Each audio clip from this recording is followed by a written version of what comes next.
Little Mexican standoff we got here. The best Mexican standoffs are defined as much by tense conversation Well, look at this, huh? A goddamn Mexican standoff in f***ing Mexico.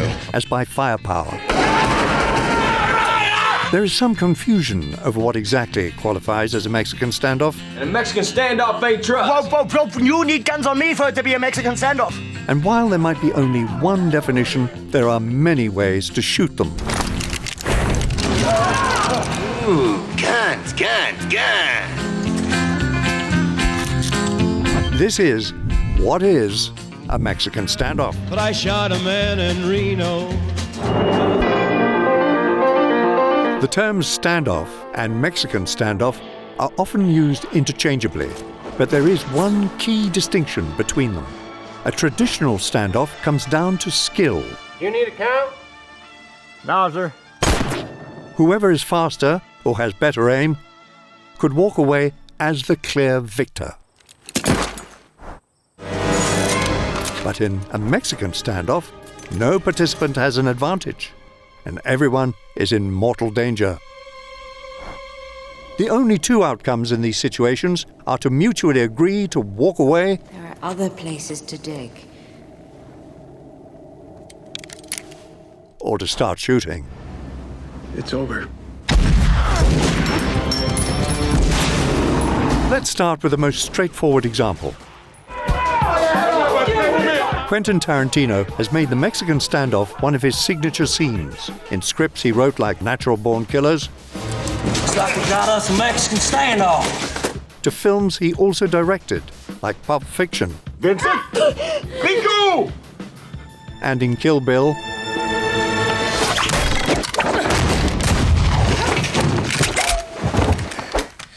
but let's go back to one of the first, the Reservoir Dogs Mexican standoff.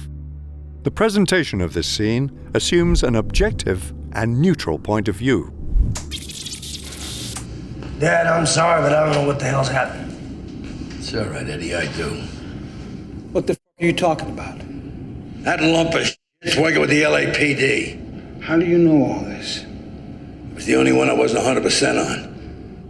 The camera remains static, devoid of any unmotivated or distracting camera movements. The stillness of the camera keeps us locked in place as we are forced to wait for the climax. You lost your f***ing mind. Wide shots with deep depth of field give us a clear sense of the space, the participants, and where each gun is pointed. There's no need for this, man.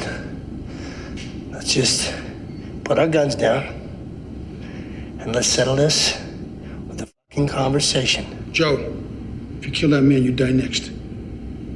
Repeat, if you kill that man, you die next. The slower-paced editing lets the shots play longer, averaging approximately 4 seconds per shot. This allows the tension to be built by the actors' performances more than anything. And the lack of any musical score helps to ground us in this moment. Don't make me do this. Larry, stop pointing that fucking gun at my dad!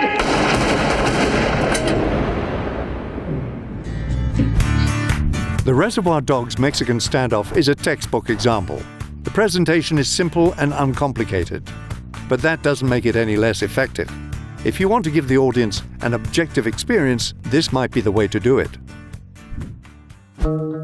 Tarantino's love of the Mexican standoff can most likely be attributed to John Woo. There had not been a Sergio Leone or anybody like that come out and like shown us what we'd seen before, but in a completely new eyes until John Woo. The Hong Kong action extraordinaire has crafted some of the best Mexican standoffs throughout his career. But let's focus on this scene from Face Off. The presentation here isn't a realistic portrayal. It is stylized and cinematic.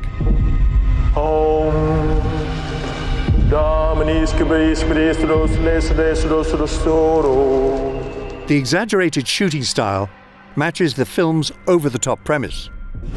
Then we fit his face on top, not a replica of the real thing. Then we simply connect the muscles, tear ducts, and nerve endings. So you want to take his face and mine? Borrow. The procedure's completely reversible. Honey. Honey. History repeats itself. Woo uses everything from establishing wide shots to extreme close-ups. Why didn't you just kill yourself or let it go? No father could. They don't just use static shots, they mix in dynamic camera movements, especially when a new character joins the standoff. Gun down. Why don't you put your guns down?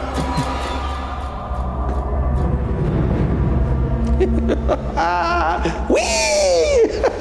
What a predicament! By editing through these shots quickly, it keeps the scene active. A dramatic musical score slowly builds underneath, stepping up even more as the dialogue stops.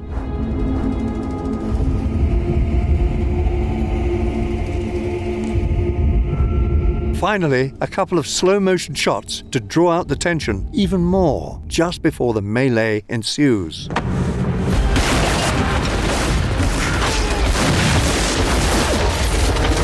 In another film, these hyper-stylized choices would seem out of place, but in a film as operatic as Face Off, they feel right at home.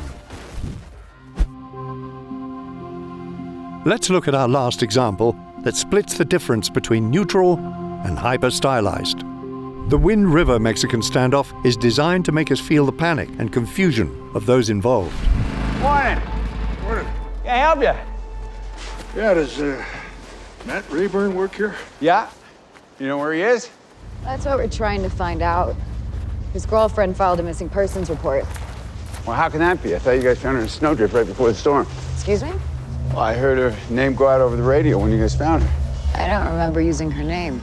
Writer-director Taylor Sheridan accomplishes this with the following techniques. The camera is almost exclusively handheld. This gives the moment a spontaneous feeling. Anything could happen at any moment. What are you doing? What? Why are you flanking me? Shot sizes are mostly mediums and close-ups, which maintains the tension by limiting the audience's field of view. Another technique is breaking the 180-degree rule. Disobeying this rule is disorienting and creates confusion. You're breaking the law by being here. Hey! This is leased land on a reservation, deputy. The camera jumps between multiple perspectives, making the audience just as confused and panicked as the characters. Fucking gun down right now! Put it down! Yell it! Drop your knee right now! The longer focal length compresses the space, making an already tense situation even more claustrophobic. The musical score adds to the cacophony with a slow, booming rhythm that rises in intensity. I don't know what you're doing. Do it, asshole. See what happens. Okay, white boy. Let's go. We get overlapping lines of shouted dialogue that makes it clear that a peaceful resolution is unlikely. Got us in a crossfire. Talk to me. What do I do? Hold your ground. County sheriffs have no authority. Let's go. What are we doing? You'll also notice the costume design choice to dress all of these characters nearly identically. This adds another layer of tension as the audience struggles to separate the good guys from the bad guys. All right, everybody, just take it easy. FBI! Hey, FBI! This is federal land and I am the only authority, okay? Right now, all of you stand down. Okay, everyone? We're all working towards the same goal here, and I need you to back down and take your hands away from your weapons. Look. All of these techniques serve to disorient the viewer and to create just as much chaos and confusion for the viewer as the characters.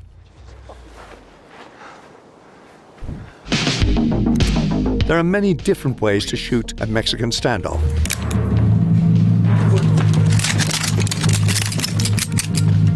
You could mismatch the weapons. It's the Boy Scout marching song. Introduce a hostage. Or make the combatants uneven numbers. In the description, you'll find links to storyboarding and shot listing resources you can use to plan out your own Mexican standoff. Until next time, everybody, Calm down. Count of 3, we're all gonna put down our guns. I have crossbows. We'll put down our weaponry on the count of 3. Okay. You ready? I'm ready. 1, 2,